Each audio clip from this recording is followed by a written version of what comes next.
এটার মাহাত্ম্যটা বুঝতে আমাদের কষ্ট। এখানে পাসপোর্ট করা লাগেনি, ভিসা করতে হয়নি, গাড়ি ভাড়াও লাগেনি। ঘর থেকে বেরিয়ে বৃন্দাবনে চলে এসেছেন, একেবারে সস্তা হয়ে গিয়েছে না? আমরা সস্তা জিনিসের মূল্য দিতে জানি না, তাই এটা যে বৃন্দাবন আর ওই বৃন্দাবনের মধ্যে কোনো তফাৎ নেই সেটা আমাদের বুঝতে কষ্ট হয়। কিন্তু এই সুযোগটাই তিনি আমাদের দিলেন যে একেবারে ফ্রিতে আমি বৃন্দাবন নিয়ে যাব। এটা ভালোবাসা।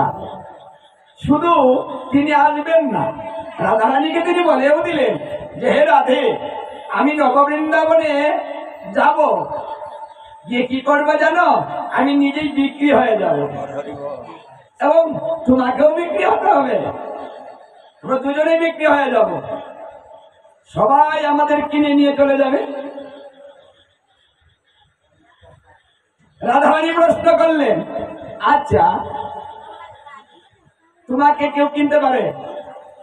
আচ্ছা আমরা কি ভগবান কিনতে পারি? না। এমন কোন অর্থ আমাদের কাছে আছে যিনি অনন্ত কোটি ব্রহ্মাণ্ডের মালিক, তিনি কিনা বিক্রি হয়ে যাবেন? রাধারানী তো প্রশ্ন করতেই পারেন, তাই তিনি প্রশ্ন করলেন, আচ্ছা তোমাকে আমাকে কি দিয়ে কিনবে?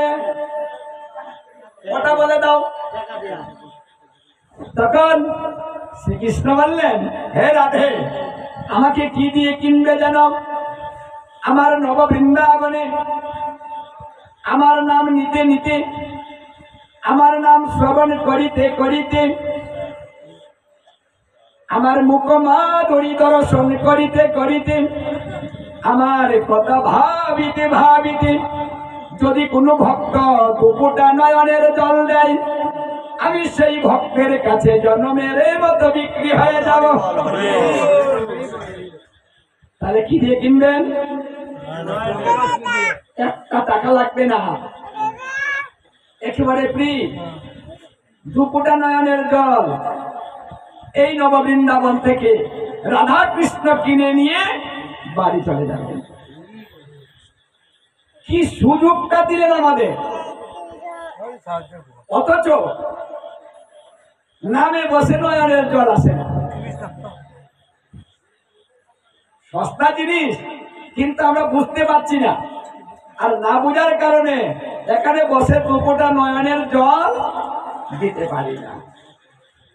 এই জন্য জ্ঞানের দরকার।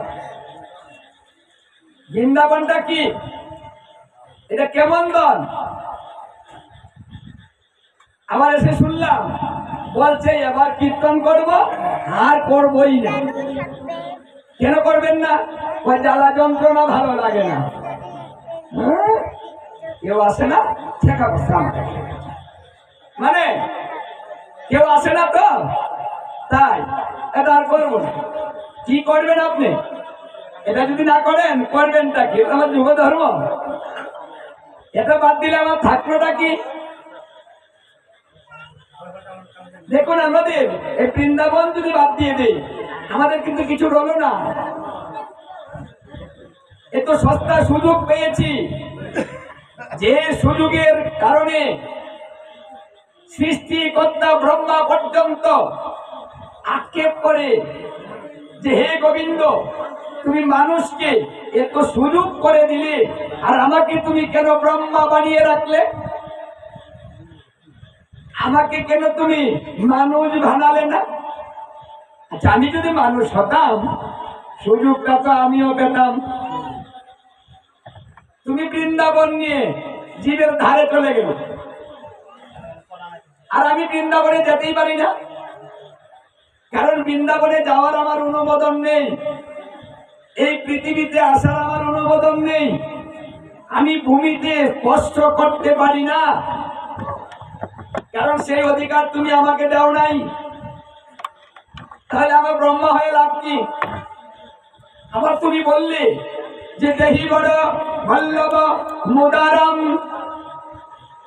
মানে দেহি বড় বল্লভ মুদারম, তুমি তোমার ভক্তির চরণগুলি মস্তকে ধারণ করো, কথা কেন করো?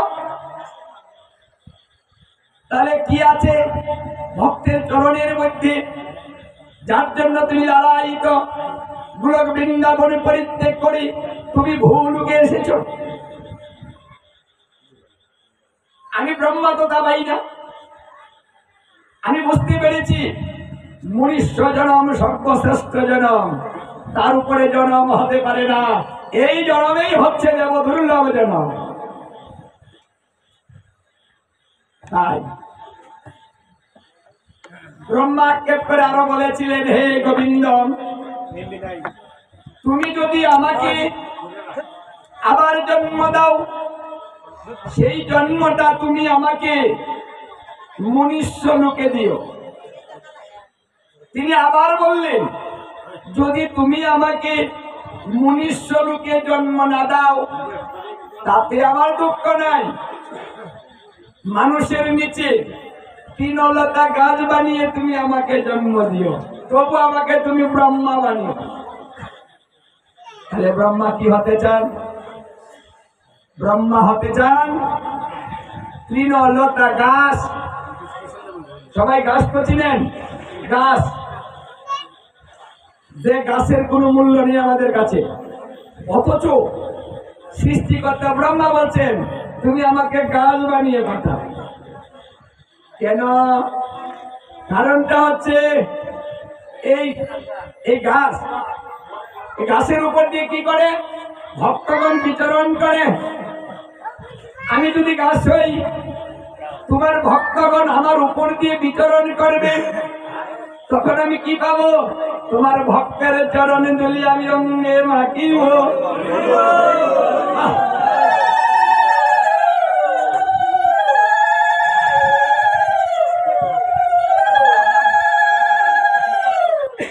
এই জন্যই বৃন্দাবন হচ্ছে সর্বশ্রেষ্ঠ, যেখানে সবাই আসতে চায়। আর আমরা এসেছি, আমাদের জন্ম হয়েছে, তাই আমাদের জন্মটা উত্তম। ভাগবত পাঠের সময় নেই, আমি পাঠ শেষ করে দিই, প্রতি মাসে চলে যাব। পাঠের একটা নিয়ম থাকে, কমপক্ষে 2 ঘন্টা আলোচনা করতে হয়, কিন্তু অধিবাসের দিন সেটা সম্ভব হয় না। আমি কিছু কথা বলে শেষ করে দিচ্ছি অধিবাস সম্বন্ধে। আপনারা